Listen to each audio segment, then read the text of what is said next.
बलि ने कहा कि प्रभु तीसरे पग में आप मुझे नाप लीजिए।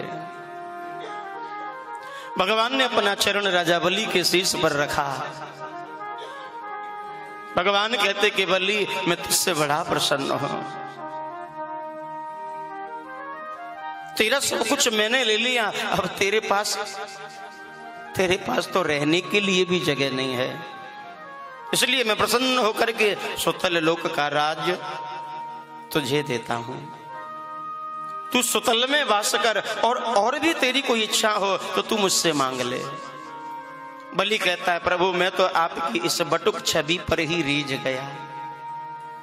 एक द्वार पर प्रथम बार जब आपकी ये छोटी सी छवि देखी, इसे देखकर ही मैं बावला हो गया।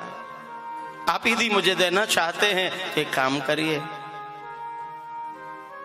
मैं जब भी इन भवनों से बाहर जाऊं, भीतर आऊं, हर पल हर क्षण आपकी इस पावन छवि का मुझे दर्शन होता रहे, और कुछ नहीं चाहिए। भगवान कहने लगे बलि ये क्या मांग रहे हो?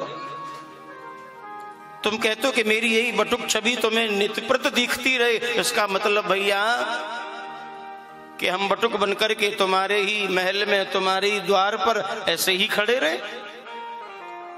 बलि कहता गुरुदेव आपने ही तो कहा कि मांगो, मैंने मांग लिया। आपकी इस छवि को देखकर ही तो मैं लुट गया, सब कुछ लुटा बैठा आपके ऊपर, अन्यथा किसकी सामर्थ्य थी? स्वयं देवता भी आते तो उस त्रिलोकी को मुझसे वापस नहीं ले पाते।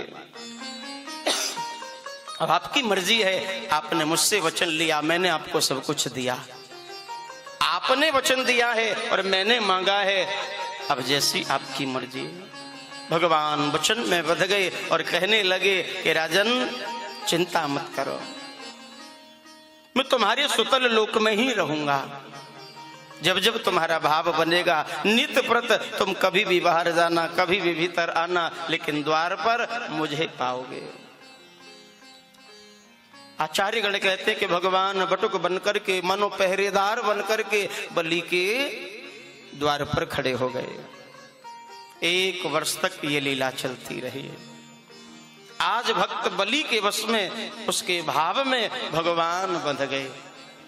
और संत जन, ग्रंथ जन सब एक ही बात तो कहते हैं, भक्त ऐश्वर्यवान कितना भी है, धनवान कितना भी है, लेकिन भगवान उसका ऐश्वर्य नहीं देखते, उसका धन नहीं देखते, उसके भाव को देख करके आते हैं।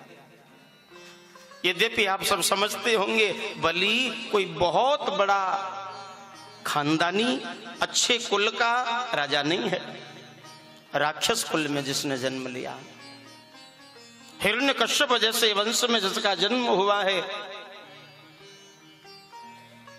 और उस राक्षस कुल में जन्म लेने के बाद भी भगवान उसके द्वार पर गए।